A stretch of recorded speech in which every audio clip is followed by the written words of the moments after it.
സന്തോഷമുള്ളവർ കരമുയർത്തി കർത്താവിന് മഹത്വം കൊടുക്കാം. ഒരിക്കൽ കൂടെ കർത്താവിൻ്റെ വലിയ നാമം ഇന്ന് രാത്രിയിൽ ഒരിക്കൽ കൂടെ മഹത്വപ്പെടട്ടെ.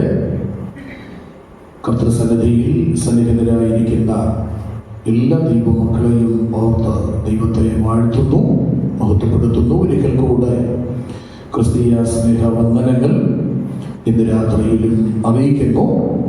വളരെ പ്രാർത്ഥനയോടെ നമുക്ക് ദൈവസന്നിധിയിലിരിക്കാം. നാം വളരെ കുറച്ചു പേരാണ്.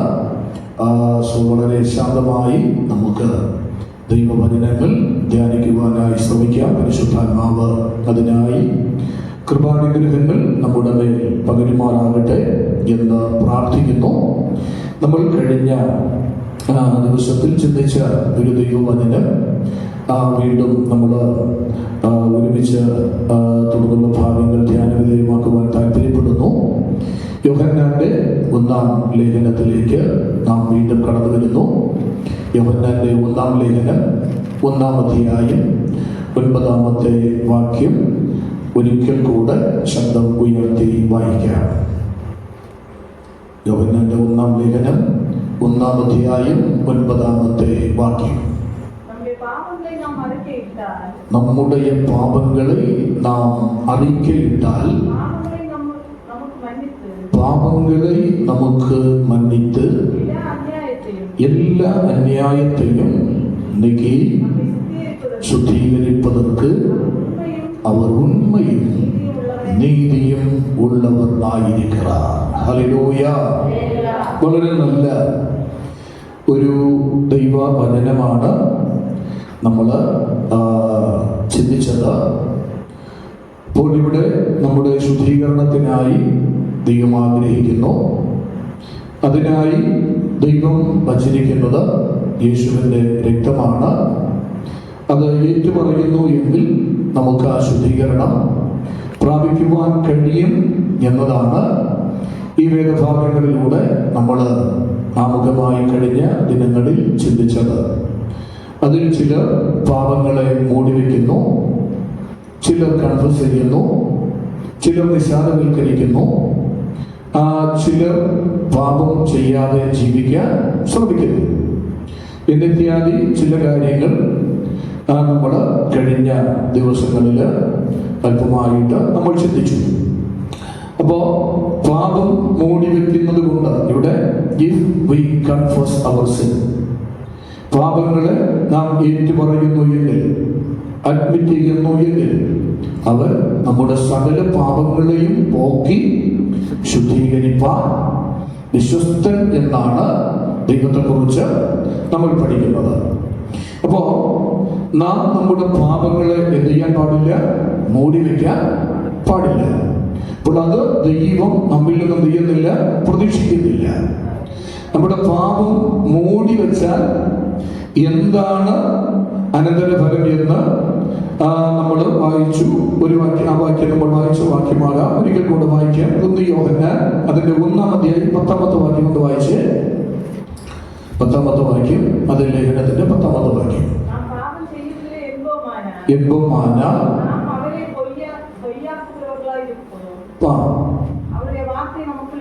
അവരുടെ വാർത്ത നമുക്കുൾ ഇരാതെ. മലയാളത്തിൽ നിന്ന് വായിച്ചേ. പാപം ചെയ്തിട്ടില്ല എന്ന് പറയുന്നു എങ്കിൽ അത് നമ്മെ എന്താക്കുന്നു? അസത്യവാദിയാക്കുന്നു. അവന്റെ വചനം നമ്മിൽ ഇല്ലാതെയായി. അപ്പോൾ നാം പാപം ചെയ്യുന്നില്ല എന്ന് നാം പ്രഖ്യാപിക്കുന്നു എങ്കിൽ എന്ന് പറഞ്ഞാൽ അതിന്റെ ആശങ്കയാണ്, നാം പാപത്തെ മൂടി വെക്കുന്നു എങ്കിൽ, അത് ഏറ്റു പറയുന്നില്ലെങ്കിൽ അതിന്റെ ശിക്ഷ നമ്മൾ എന്താ ചെയ്യുന്നത്? നമ്മൾ സത്യം ഇല്ലാതെയായി എന്നാണ് അവിടെ എഴുതിയിരിക്കുന്നത്. അത് നമ്മെ അസത്യവാദിയാക്കുന്നു, അല്ലെ? അസത്യവാദിയാക്കുന്നു. പാപം ഏറ്റു പറഞ്ഞില്ലെങ്കിൽ നമ്മെ അസത്യവാദി ആക്കുന്നു. സത്യം നമ്മിൽ ഇല്ല എന്ന് പറഞ്ഞാൽ ഈ സത്യമാണ് എന്തൊന്ന്? വചനം അല്ലെ? ഇതാണ് നമ്മൾ ചിന്തിച്ചത്. ഈ വചനമാണ്, ഈ സത്യമാണ് വചനം എന്ന് പറയുന്നത്. യോഹന്നാന്റെ സുവിശേഷം 17 നമ്മൾ വായിച്ചത്, സത്യത്താൽ അവരെ ശുദ്ധീകരിക്കണമേ, നിന്റെ വചനം എന്താകുന്നു? സത്യമാകുന്നു. നിന്റെ വചനം സത്യമാകുന്നു. അതുകൊണ്ട് സത്യത്താൽ എന്ത് ചെയ്യണം? വിശുദ്ധീകരിക്കണം എന്നാണ് അവനവിടെ ക്രിസ്തുനാഥൻ പറയുന്നത്. ഞാൻ ഓർപ്പിച്ചതുപോലെ ഒരുപക്ഷെ അവൻ സ്തോത്രം വചനം അത് നമ്മുടെ കൈകളിൽ ഉണ്ടാകാം, നമ്മൾ വായിക്കുന്നവരാകാം, അല്ലെ? ഇതൊക്കെ നമ്മൾ ചെയ്യുന്നവരാകാം. പക്ഷേ അത് നമ്മുടെ ജീവിതത്തിൽ പ്രായോഗിക തലങ്ങളിൽ നമുക്കത് പരിശീലിക്കുവാൻ കഴിയുന്നില്ലെങ്കിൽ, നമുക്ക് കൺഫസ് ചെയ്യാൻ കഴിയുന്നില്ലെങ്കിൽ നമ്മൾ എന്തില്ല? സത്യം ഇല്ല. നമുക്ക് ഒരിക്കലും ആ സത്യം എന്ത് ചെയ്യാൻ കഴിയില്ല? എക്സ്പീരിയൻസ് ചെയ്യാൻ കഴിയത്തില്ല, അനുഭവിക്കാൻ കഴിയത്തില്ല. നമുക്കത് അതിന്റെ പ്രയോജനം എന്ത് ചെയ്യത്തില്ല? ലഭിക്കത്തില്ല. ഇപ്പൊ കൺഫസ് ചെയ്യുന്നത് കൊണ്ടുള്ള പ്രയോജനം എന്താണ്? നമ്മൾ പാപം ഏറ്റു പറയുന്നത് കൊണ്ടുള്ള പ്രയോജനം എന്താണ്? യോഹന്നാന്റെ സുവിശേഷം 17:18 ക്രിസ്തുനാഥൻ എന്താ പറയുന്നത്? ഒന്ന് വായിക്കൂ. യോഹന്നാൻ സുവിശേഷത്തിലേക്ക് വരൂ. 17:18, 19. നീർ എണ്ണ ഉലകത്തിற்கு അനുപ്പിനത് പോലെ നാനും അവരുടെ ഉലകത്തിற்கு അനുപ്പുകറേ.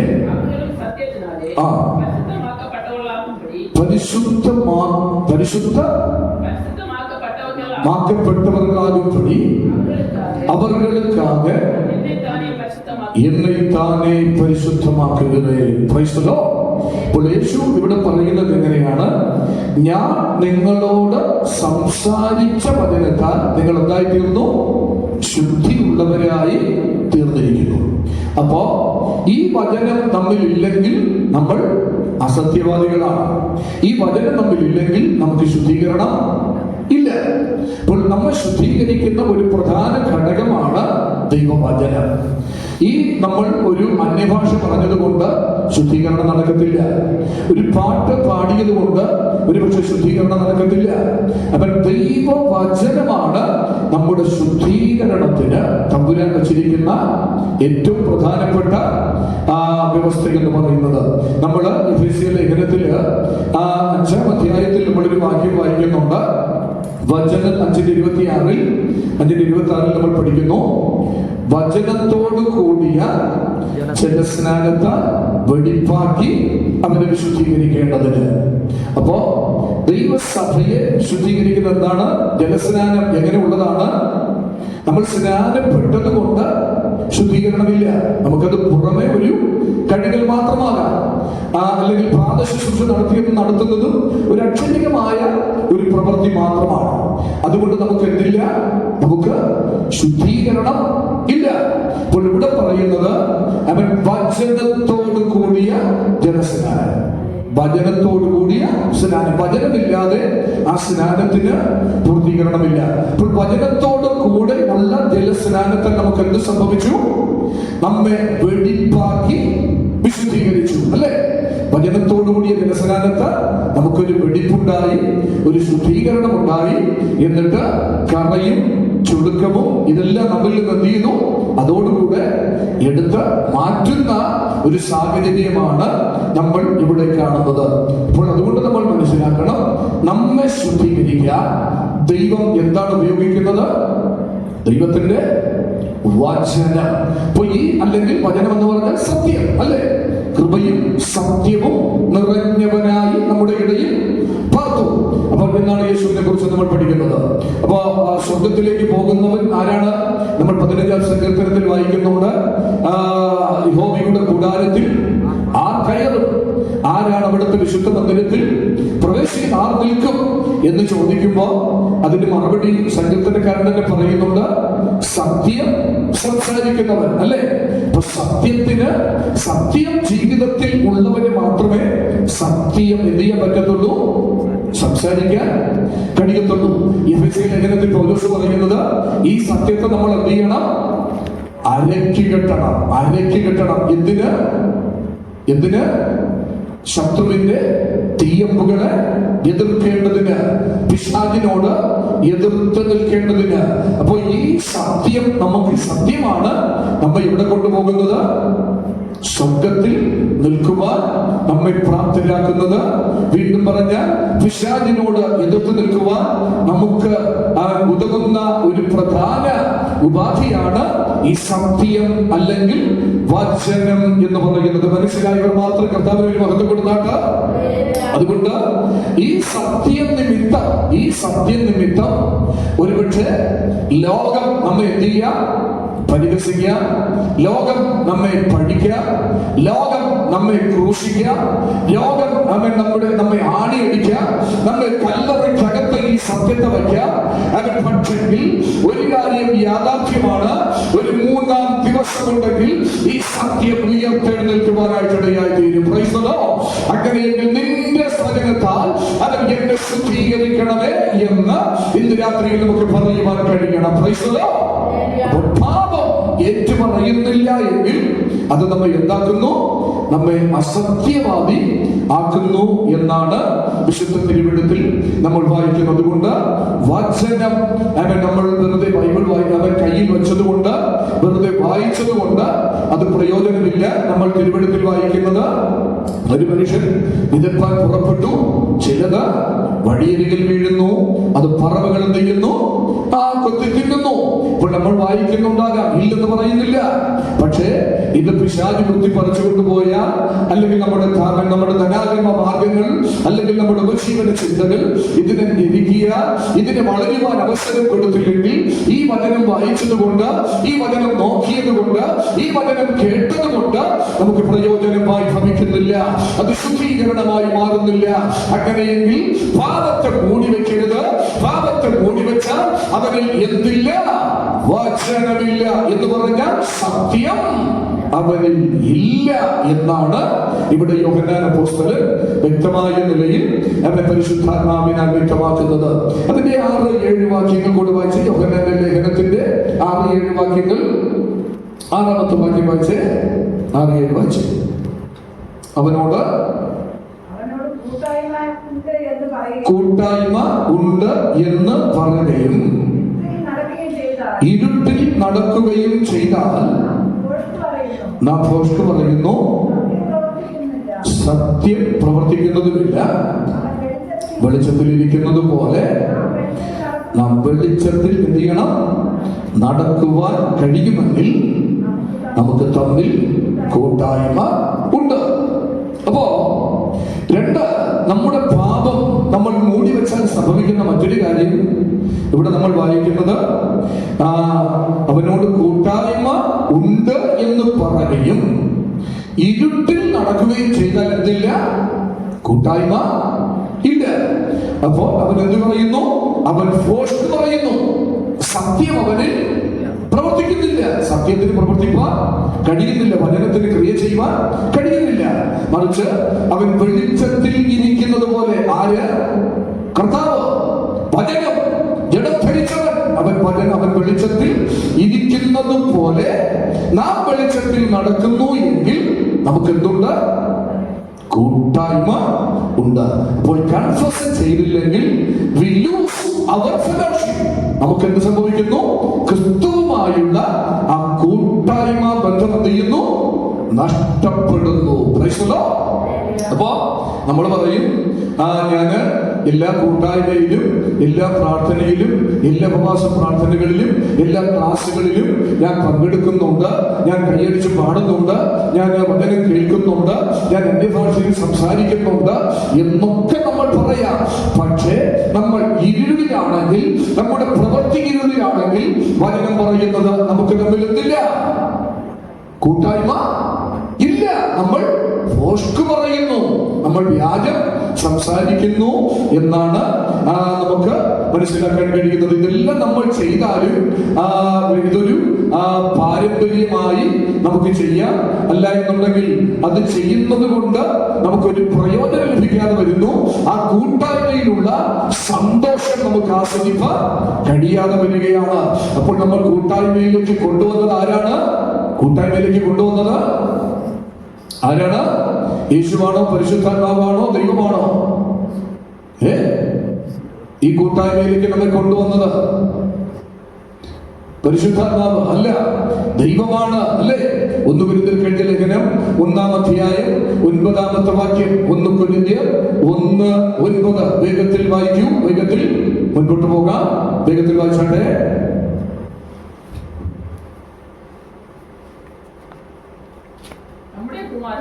നമ്മുടെ കുമാരനും നമ്മുടെ കർത്തരും ആയിരിക്കുന്ന യേശു ക്രിസ്തുവിനുടനെ ஐக்கியமாயிருப்பதற்கு உங்களை அழைத்த தேவன் உண்மையுள்ளவர். இந்த കൂട്ടായ്മയിലേക്ക് നമ്മെ അழைത്തത് ആരാണ്? ദൈവം. ആ പിതാവായ ദൈവമാണ് ഈ കൂട്ടായ്മയിലേക്ക് പുത്രനായ ക്രിസ്തു മുഖാന്തരം അവൻ നമ്മെ എത്തിക്കുവാനിടയായത്.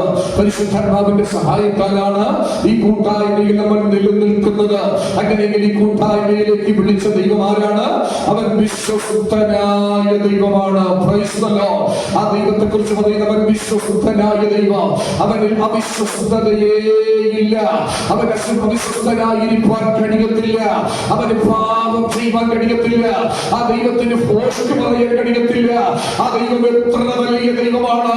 ഈ കൂട്ടായ്മയിലേക്ക് എന്നെയും നിങ്ങളെയും കൊണ്ടുവന്ന ദൈവം അവൻ എത്ര വലിയ ദൈവമാണ്!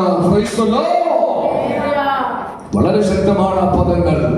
അപ്പോൾ നാം ഇരുട്ടിൽ നടക്കുന്നു എങ്കിൽ, ഇരുളിന്റെ പ്രവൃത്തികളാണ് നമ്മിലെങ്കിൽ, ഇരുളിന്റെ ഇച്ഛകളാണ് നമ്മിലെങ്കിൽ, നമുക്ക് ദൈവമായി എന്തില്ല? കൂട്ടായ്മയില്ല. എന്ന് പറഞ്ഞാൽ പാപത്തെ മൂടി വെക്കുന്നെങ്കിൽ, ഞാൻ കഴിഞ്ഞ ആഴ്ചയിൽ ഓർപ്പിച്ചു, അവൻ വിളക്ക് കത്തിച്ച് പറയിൽ കീഴല്ല, അത് തണ്ടിന്മേലാണ് വെക്കേണ്ടത്. അങ്ങനെയെങ്കിൽ ഒരിക്കലും നമ്മുടെ പാപത്തെ നമ്മൾ എന്ത് ചെയ്യരുത്? കവർ ചെയ്യരുത്. നമ്മൾ ഒരിക്കലും അവൻ സ്തോത്രം ചെയ്യുന്നു, അവൻ മൂടി വെക്കരുത്. കർത്താവിന് മന്ദിക്കുവാൻ കഴിയാത്ത ഒരു പാപവും ഇല്ല എന്ന് വേദപുസ്തകം നമ്മെ പഠിപ്പിക്കുന്നു. നിങ്ങളുടെ പാപം ചുവപ്പായിരുന്നാലും അവൻ ഹിമം പോലെ വെളുക്കും, രക്താംബരം പോലെ ചുവപ്പായിരുന്നാലും പഞ്ഞി പോലെയായി തീരും. യെശയ്യാവ് 1:18 തോന്നുന്നു. അങ്ങനെയെങ്കിൽ ഇന്ന് രാത്രി അവൻ നമ്മുടെ സകല പാപങ്ങളെയും പോക്കി നമ്മെ ശുദ്ധീകരിപ്പാൻ എന്റെ കർത്താവ് വിശ്വസ്തനാണ്. അവൻ അനീതിയുള്ള ദൈവമല്ല. ഇന്ന് രാത്രിയിൽ ഈ വചനം കേൾക്കുമ്പോൾ തന്നെ നമ്മുടെ ആന്തരിക മനുഷ്യനകത്ത് ഒരു ശുദ്ധീകരണം നടക്കുന്നു. അതിലൂടെ അവൻ സഭ ഒരു ഉണർവിന്റെ തലത്തിലൂടെ നടത്തുവാൻ ഈ ശുദ്ധീകരണത്തിന് പ്രാപ്തിയുണ്ട്. അപ്പോൾ അവൻ കൺഫ്യൂസ് ചെയ്ത നമുക്ക് ദൈവവുമായി കൂട്ടായ്മയുണ്ടല്ലെങ്കിൽ അത് ഇല്ല എന്നാണ് നമ്മൾ പഠിക്കുന്നത്. എന്നാൽ സ്വന്തം 2:4 കൂടെ വായിച്ച് 2:4 വേഗത്തിൽ.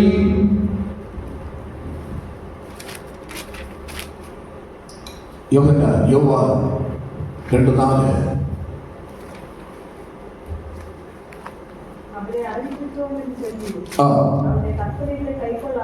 അവനെ അറിഞ്ഞിരിക്കുന്നു എന്ന് പറയുകയും അവന്റെ കൽപ്പനകൾ പ്രമാണിക്കാതിരിക്കുകയും ചെയ്യുന്നവൻ പൊയ്യൻ ആയിരിക്കാൻ എന്ന് അവനുക്കുൾ സത്യമില്ല. ഇവിടെ നമ്മൾ പറഞ്ഞു. അപ്പോ നമ്മൾ ആദ്യം എന്ത് ചെയ്ത് കൺഫ്യൂസ് ചെയ്തില്ലെങ്കിൽ അത് നമ്മെ അസത്യവാദിയാക്കുന്നു. സത്യം നമ്മളില്ലാതെ പോകുന്നു. 2, കൂട്ടായ്മ നഷ്ടപ്പെടുന്നു. 3, നമ്മൾ ഇവിടെ വായിക്കുന്നത് അവന്റെ കൽപ്പനകളെ അറിഞ്ഞിരിക്കുന്നു എന്ന് പറയുകയും അവന്റെ കൽപ്പനകളെ പ്രമാണിക്കാതിരിക്കുകയും ചെയ്യുന്നവൻ അവൻ കള്ളനാകുന്നു. സ്തോത്രം പറഞ്ഞാട്ടെ. അപ്പോ അവൻ ആരാകുന്നു? കള്ളനാകുന്നു എന്നാണ് നമ്മൾ ഇവിടെ മനസ്സിലാക്കുന്നത്. എന്ന് പറഞ്ഞാൽ നമ്മൾ നമ്മുടെ പാപങ്ങളെ മറച്ചു വെക്കുന്നു എങ്കിൽ അവൻ തിരുവെടുത്ത് പറയുന്നത് അവൻ ആരാണെന്നറിയാമോ? അവൻ തന്റെ ക്രിസ്തീയ സ്വഭാവത്തിന്റെ വൈശിഷ്ട്യത്തെ നശിപ്പിച്ചു കളയുന്നവനാണ് എന്ന് പറഞ്ഞാൽ കള്ളത്തരത്തിന് കൂട്ടുനിൽക്കുന്നവനാണ്, കള്ളത്തരമായി പെരുമാറുന്നവനാണ് എന്ന യാഥാർത്ഥ്യത്തിലേക്കാണ് ആ വചനം നമ്മെ വിരൽ ചൂണ്ടുന്നത്. എന്ന് പറഞ്ഞാൽ നമ്മുടെ സ്വഭാവം എങ്ങനെയുള്ളതായി മാറുന്നു? സ്വഭാവം നഷ്ടപ്പെടുന്നു. നമുക്ക് പാപം ഏറ്റുപറയാൻ കഴിയുന്നില്ലെങ്കിൽ നമ്മുടെ സ്വഭാവം എന്ത് ചെയ്യുന്നു? നഷ്ടപ്പെടുന്നു. നമ്മുടെ സ്വഭാവത്തിന് ഒരു വൈശിഷ്ട്യമുണ്ട്, അല്ലെ? വൈശിഷ്ട്യമുണ്ട്. അത് നിലനിർത്താൻ കഴിയണമെങ്കിൽ നമ്മൾ എന്ത് ചെയ്യണം? നമ്മൾ ഓരോ നിമിഷവും കർത്താവിനോട് നമ്മൾ നിരപ്പ് പ്രാപിച്ചുകൊണ്ട് ഇരിക്കണം. ഇന്നലകളിൽ ഇന്ന് അവൻ എന്നെല്ലാം നാളെയും കർത്താവ് നമ്മെ ശുദ്ധീകരിപ്പാൻ അവൻ പ്രാപ്തനായ ദൈവം എന്നാണ് അവൻ നമുക്ക് ഇവിടെ മനസ്സിലാക്കുവാൻ കഴിയുന്നത്. ഒരുപക്ഷെ അവൻ നമ്മൾ ചിന്തിക്കും, അവൻ നമ്മുടെ ചെറുതായ നിസാരമായ ചില ന്യൂനതകൾ, ചില ചേഷ്ടകൾ, ചില പാപങ്ങൾ ഒരുപക്ഷെ അത് നമ്മുടെ സ്വഭാവത്തെ ഒന്നും ചെയ്യത്തില്ല എന്ന് നമ്മൾ ചിന്തിക്കാം. പക്ഷേ അവൻ നമ്മോട് ഇടപെടുന്നവർക്ക് മനസ്സിലാക്കാൻ കഴിയും, അല്ല, ഇവന്റെ ജീവിതത്തിൽ എന്തോ ഒരു വ്യതിയാനം സംഭവിച്ചിരിക്കുന്നു എന്ന്. അതുകൊണ്ട് അവൻ നമ്മുടെ ജീവിതം കൊണ്ട് നമ്മൾ മറ്റുള്ളവർക്ക് ആര് കൊടുക്കണം? യേശുവിനെ കൊടുക്കണം. നമ്മുടെ സ്വഭാവം കൊണ്ട് യേശുവിനെ പ്രകാശിപ്പിക്കണം. അവൻ നമ്മളൊന്ന് ജസ്റ്റ് ഒന്ന് സ്മൈൽ ചെയ്യുമ്പോൾ, അവൻ നമ്മളൊന്ന് കമ്മ്യൂണിക്കേറ്റ് ചെയ്യുമ്പോൾ, അവൻ നമ്മൾ ജസ്റ്റ് ഷാക്കിലേക്ക് കൊടുക്കുമ്പോൾ, അവൻ നമ്മൾ കുശലാന്വേഷണം നടത്തുമ്പോൾ ഒക്കെ അതിലൂടെ അവൻ യേശുവിനെ കൊടുക്കുവാൻ കഴിയണം. Price the Lord. അതാണ് എന്റെ കർത്താവ് ഇന്ന് രാത്രി എന്നിലൂടെ നിങ്ങളിലൂടെ ആഗ്രഹിച്ചു കൊണ്ടിരിക്കുന്നത്. അവൻ ഇന്ന് രാത്രി കർത്താവ് ആഗ്രഹിക്കുന്ന തലത്തിലൂടെ എത്തിച്ചേരുവാൻ കഴിഞ്ഞാൽ അവൻ ദൈവവചനം പറയുന്നു, നാം നമ്മുടെ പാപങ്ങളെ ഏറ്റുപറയുന്നു എങ്കിൽ അവൻ ശുദ്ധീകരിപ്പാൻ വിശ്വസ്തനായ ദൈവമാണ്. Price the lord. അപ്പോൾ അത് നമ്മൾ എന്ത് ചെയ്യാൻ പാടില്ല? കൂട്ടായ്മ നഷ്ടപ്പെടുത്തരുത്, നമ്മുടെ സ്വഭാവത്തെ നഷ്ടപ്പെടുത്തരുത്, അവൻ നമ്മെ അസത്യവാദി ആക്കരുത്, വചനം ഇല്ലാതെ പോകുന്ന ഒരു സാഹചര്യം ഉണ്ടാകരുത്. ആ നഷ്ടം ഉണ്ടാകാതെ നമ്മെ സൂക്ഷിക്കുവാൻ കഴിയുന്ന ഒറ്റ കാര്യമാണ് ഏറ്റുപറയുക എന്ന് പറയുന്നത്. അവൻ സ്തോത്രം ചെയ്യുന്നു. നമ്മളൊരു നിമിഷം അവൻ നമ്മൾ ചിന്തിച്ചു നോക്കണം, അവൻ നമ്മുടെ ദൈവം ആരാണ്? അവൻ നമ്മുടെ ദൈവം അഗ്നി ജ്വാലയ്ക്കൊത്ത അവൻ കണ്ണുകൾ ഉള്ളവനാണ്, അല്ലേ? അവൻ സ്തോത്രം ചെയ്യുന്നു. ആ കണ്ണ് അവൻ കർത്താവിനുണ്ട് അവന്റെ മുമ്പിൽ. അതുകൊണ്ട് നമുക്ക് അവൻ നേരെ നിൽക്കാനായി കഴിയത്തില്ല. ക്രൈസ്ത ലോർഡ്. അതുകൊണ്ട് കർത്താവിന്റെ സന്നിധിയിൽ അവൻ സംഭവിച്ച ചെറുതോ വലുതോ ആയ ന്യൂനതകളെ സമ്മതിച്ച് അവൻ നമ്മൾ കർത്താവിന്റെ സന്നിധിയിലോട്ട് അടുത്ത് ചെല്ലുമെങ്കിൽ അവൻ നമ്മുടെ പാപങ്ങളെ ക്ഷമിപ്പാൻ അവൻ വിശ്വസ്തനായ ദൈവമെന്നാണ് വിശുദ്ധ തിരുവെടുത്ത് നമ്മെ പഠിപ്പിക്കുന്നത്. ക്രൈസ്ത ലോർഡ്. ഒരുപക്ഷേ ചില വ്യക്തികൾക്ക്, ചില വിശ്വാസികൾക്ക് ചില സംശയങ്ങൾ ഉണ്ടാകാം. കർത്താവ് എപ്പോഴും കർത്താവിന്റെ അടുക്കൽ പാപം ഏറ്റുപറയാൻ ചെന്നു കഴിഞ്ഞാൽ കർത്താവ് ക്ഷമിക്കുമോ എന്ന് നമുക്ക് സാധാരണയായി ഒരു ചോദ്യം ഉയരാം, അല്ലേ? അപ്പോ അതൊരു ന്യായമായ ചോദ്യം തന്നെയാണ്. എന്നാൽ അവൻ സ്തോത്രം ചെയ്യുന്നു, അവൻ ഇന്നലകളിൽ എത്ര ചെയ്തോ അവൻ ഇന്ന് ചെയ്ത പാപങ്ങൾ എല്ലാം കർത്താവ് ക്ഷമിപ്പാൻ ശക്തൻ എന്നാണ് നമ്മൾ വായിക്കുന്നത്. എന്ന് പറയുന്നത് കൊണ്ട് കർത്താവ് ക്ഷമിക്കുന്നത് കൊണ്ട് ആ ക്രിസ്തുവിന്റെ ക്ഷമയെ നമ്മൾ ഒരു പരീക്ഷണമാക്കി മാറ്റരുത്. അത് ശിക്ഷാവിധിക്ക് കാരണമായി തീരും. എന്തുകൊണ്ട് ശിക്ഷാവിധി വരുന്നില്ല? അവൻ ശിക്ഷാവിധി വേണമെങ്കിൽ നമ്മുടെ പാപത്തിനുള്ള ശിക്ഷാവിധിക്കായിട്ട് പാപത്തിനുള്ള ശിക്ഷ ദൈവത്തിന് വിധിക്കാമായിരുന്നു. അത് കർത്താവ് ചെയ്തില്ല. അവൻ അത് ചെയ്യണമെന്ന് ദൈവത്തിന് പദ്ധതി ഉണ്ടായിരുന്നെങ്കിൽ പുത്രനെ ഈ ലോകത്തിൽ അയക്കേണ്ടതില്ലായിരുന്നു. അവൻ പുത്രനെ ഈ ലോകത്തിലേക്ക് അയച്ചത് ആ ശിക്ഷയിൽ നിന്ന്, പാപത്തിന്റെ ശിക്ഷയിൽ നിന്ന്, ആ മരണത്തിൽ നിന്ന് എന്നെയും നിങ്ങളെയും വിടുവിക്കുവാനാണ്. ഏകകുമാരൻ അവൻ ആ സന്ധിനെ ഈ ലോകത്തിലേക്ക് എനിക്ക് വേണ്ടി, നിങ്ങൾക്ക് വേണ്ടി പിതാവായ ദൈവം അയച്ചു വരുവാനിടയായിരുന്നു. അപ്പോ നമ്മുടെ ജീവിതത്തിൽ നമ്മൾ ചെയ്ത ഒന്നിലധികം പാപങ്ങൾ, അത് പക്ഷേ കഴിഞ്ഞ ആണ്ടിൽ ഏറ്റു പറഞ്ഞതാകാം, അല്ലെങ്കിൽ 6 മാസത്തേക്ക് ഏറ്റു പറഞ്ഞതാകാം, അത് ഇന്നും ക്ഷമിക്കുവാൻ കർത്താവ് ശക്തനാണ്. കർത്താവ് പത്രോസിനോട് ആ കാര്യം എന്ത് ചെയ്തു? പത്രോസിനോട് നേരത്തെ തന്നെ ചോദിച്ച് ആ കാര്യം ഉറപ്പുവരുത്തുവാനിടയായി. പത്രോസ് യേശുവിനോട് ചോദിച്ചെന്താണ്? കർത്താവേ എത്ര വട്ടം ക്ഷമിക്കണം? എത്ര വട്ടം ക്ഷമിക്കണം? 7 വട്ടം ക്ഷമിച്ചാൽ മതിയോ? അപ്പൊ കർത്താവ് എന്താ പറഞ്ഞേ? 7 വട്ടം പോരാ, 70 വട്ടം ക്ഷമിക്കണം. അങ്ങനെയെങ്കിൽ നമ്മുടെ സകല അശുദ്ധികളെയും എന്റെ കർത്താവ് ക്ഷമിപ്പാൻ അത്രയ്ക്ക് ദീർഘക്ഷമയുള്ളവനാ, അത്രയ്ക്ക് ദീർഘക്ഷമയുള്ളവനാ. അവൻ സ്തോത്രം. ആ ദീർഘക്ഷമ എനിക്കോ നിങ്ങൾക്കോ അവൻ തിട്ടപ്പെടുത്താൻ കഴിയത്തില്ല. അത്രയ്ക്ക് ദീർഘക്ഷമയുള്ളവനാ. അതിലൂടെ ഞാൻ നിങ്ങളിവിടെ നിൽക്കുന്നത്. എന്റെയോ നിങ്ങളുടെയോ പ്രവൃത്തിയുടെ ഫലമല്ല, നമ്മുടെ കർമ്മമല്ല. നമ്മൾ ഇവിടെ നിൽക്കുന്ന അപ്പന്റെ ദയയാ, അപ്പന്റെ ദീർഘക്ഷമയാ, അവൻ നമ്മോട് കാണിച്ച കരുണയാ. അവൻ പലവട്ടം വെട്ടിക്കളയാൻ ആഗ്രഹിച്ചതാ, പക്ഷെ അതിന് കർത്താവ് നിർത്തിയിരിക്കുന്നതെന്താ? അവൻ ഒരാണ്ടുകൂടെ നിൽക്കട്ടെ, അവൻ പല കായ്ക്കും, അവൻ എന്തെങ്കിലും ഒരു ചെറുതെങ്കിലും അവനിൽ നിന്ന് കിട്ടും എന്ന പ്രതീക്ഷയില്ല എന്റെ അപ്പൻ നമ്മെ ഇവിടെ നിർത്തിയിരിക്കുന്നത്. കരമുയർത്തിയ കർത്താവിന് ഒരു മഹത്വം കൊടുത്താട്ടെ. അപ്പോ ഞാൻ പറഞ്ഞതുപോലെ ഒരിക്കലും പാപം ചെയ്യാനുള്ള ലൈസൻസ് ആയി നമ്മൾ ഈ ദീർഘക്ഷമ എന്ത് ചെയ്യരുത്, അവൻ കാണരുത്. തീർച്ചയായും നമ്മുടെ മോട്ടീവ് അത് ജെന്യുവിനായിരുന്നാൽ, അത് സത്യസന്ധമായിരുന്നാൽ, അത് സിൻസിയറായിരുന്നാൽ കർത്താവ് എന്ത് ചെയ്യും? ക്ഷമിക്കും എന്ന് തന്നെയാണ് അവൻ വിശുദ്ധ തിരുവെടുത്ത് അവൻ നമ്മെ പഠിപ്പിക്കുന്നത്. അവൻ അതുകൊണ്ടാണ് അവൻ സ്തോത്രം ചെയ്യുന്നു. അവൻ 139-ാം സങ്കീർത്തനത്തിൽ അവൻ സങ്കീർത്തനക്കാരൻ പറയുന്നത്, അവൻ നമ്മുടെ നിരൂപണം കർത്താവ് എന്ത് ചെയ്യുന്നു? ദൂരത്ത് നിന്ന് ഗ്രഹിക്കുന്നു. നമ്മുടെ ചിന്തകൾ, നമ്മുടെ വിചാരങ്ങൾ, നമ്മുടെ നിരൂപണങ്ങൾ, നമ്മൾ അവൻ പ്രവർത്തിക്കാൻ പോകുന്നത്, ഇവയെല്ലാം നമ്മൾ കാണുന്നതിന് മുന്നമേ എന്റെ കർത്താവ് എന്ത് ചെയ്യുന്നുണ്ട്? കാണുന്നുണ്ട്. കർത്താവ് അറിയുന്നുണ്ട്.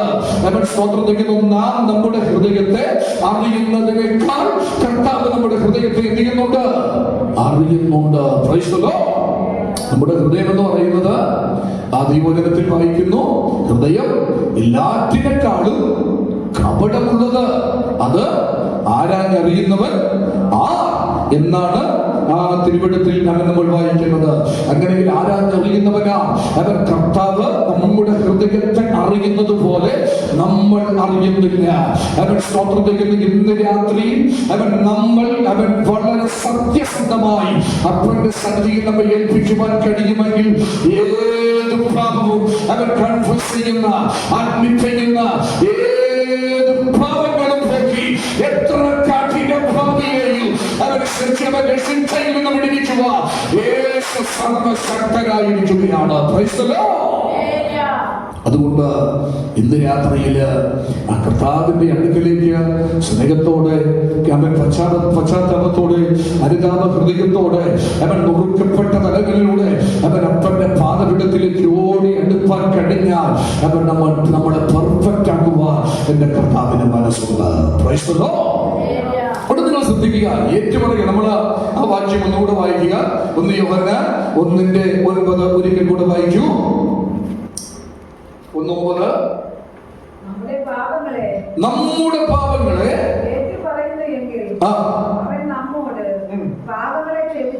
ആ വാക്യം തമിഴ് കൂടെ വായിച്ചേ. നമ്മുടെ പാപങ്ങളെ. ഇവിടെ നമ്മുടെ പാപങ്ങൾ എന്നാണ് പറഞ്ഞിരിക്കുന്നത്. പാപങ്ങൾ, പാപം എന്നല്ല നമ്മളിവിടെ വായിക്കുന്നത്. എന്ന് പറഞ്ഞാൽ ഡിഫറെന്റ് ടൈപ്പ് ഓഫ് സിൻ അല്ലേ, that we are doing every day. എല്ലാ ദിവസവും നമ്മൾ എന്ത് ചെയ്യുന്നു. അപ്പോ പാപം എന്നല്ല, പാപങ്ങൾ. പാപം ഉള്ളത് കൊണ്ടാണ്, പാപം ഹൃദയത്തിൽ ഉള്ളത് കൊണ്ടാണ് നമ്മൾ പാപങ്ങൾ പ്രവർത്തിക്കുന്നത് അല്ലെ. അപ്പോ ഇവിടെ നമ്മൾ വായിക്കുന്നത്, അപ്പൊ ഏറ്റു പറയുന്നെങ്കിൽ കർത്താവ് എന്ത് ചെയ്യും? അവൻ ക്ഷമിക്കും, അനീതി പോക്കും, നമ്മെ ശുദ്ധീകരിക്കും. ഇപ്പോൾ ദൈവത്തിന്റെ ആഗ്രഹം എന്നെയും നിങ്ങളെയും നന്നാക്കി എടുക്കണം എന്നാണ് കർത്താവ് ആഗ്രഹിക്കുന്നത്. നമ്മൾ എന്ത് ഇങ്ങനെ എടുക്കണം? നന്നാക്കി എടുക്കണം. അവൻ ഈ ലോകത്തിന് ഒരുപക്ഷെ നമ്മൾ വേണ്ട പിശാച് ചിന്തിക്കും, അവൻ ഈ പോകുന്ന പോക്കെ പോയാൽ മതി, എന്നാലേ അവന് നിത്യാഗ്നിക്ക് തള്ളിയിടാൻ പറ്റത്തുള്ളൂ, അത് ഈസി ആയിരിക്കും. പക്ഷേ എന്റെ ദൈവത്തിന്റെ ആഗ്രഹം അവനെ എന്ത് ചെയ്യണം?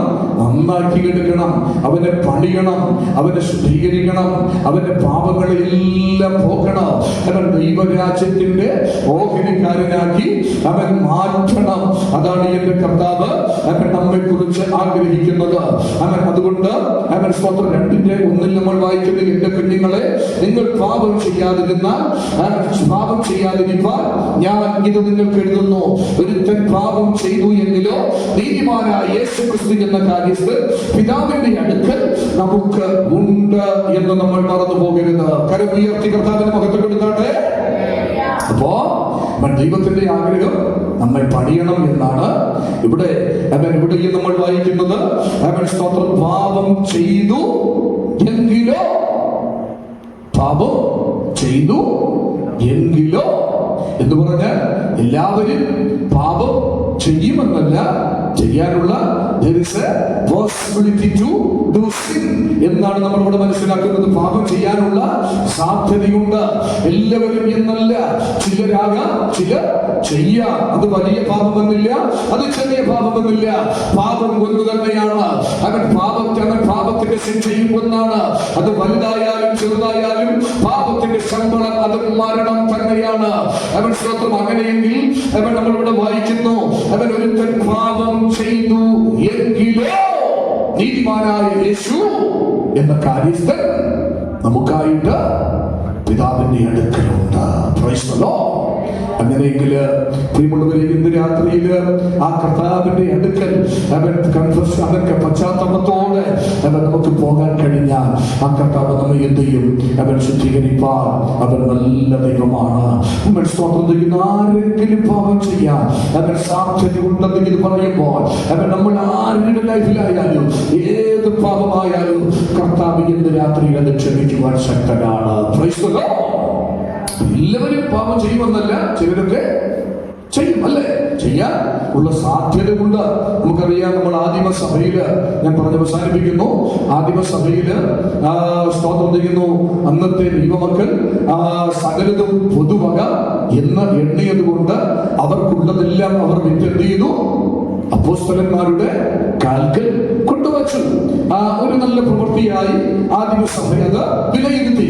എന്നാൽ നമ്മൾ തിരുവെടുപ്പിൽ വായിക്കുന്നത് അവരുടെ നടുവിൽ നിന്ന് അവൻ സ്തോത്രം ചെയ്യുന്നു, അവരുടെ മധ്യത്തിൽ നിന്ന് അവൻ ഒരു കുടുംബം എന്ത് ചെയ്തു? അതിൽ വീഴ്ച വരുത്തിയതായി നമ്മൾ കാണിക്കുന്നു. അവൻ വിറ്റതിൽ നിന്ന് ചിലതിനെ കട്ടെടുത്തു, പരിശുദ്ധാത്മാവിനോട് വ്യാജം കാണിച്ചു എന്ന ആശയം തന്നെയാണ് ഇവിടെ. അവൻ ചില സാധ്യതകൾ ചിലതിലുണ്ട്.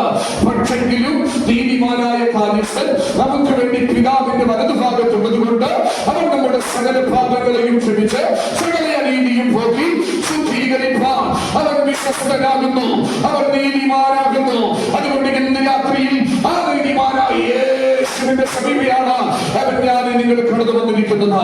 ആ യേശുവിന്റെ കരങ്ങളിലേക്ക് കൊടുക്കുവാൻ അവൻ നമ്മെ തയ്യാറായാൽ അവിടെ ഒരിക്കൽ കൂടുതൽ ശുദ്ധീകരിപ്പാൻ വല്ലവനാണ്.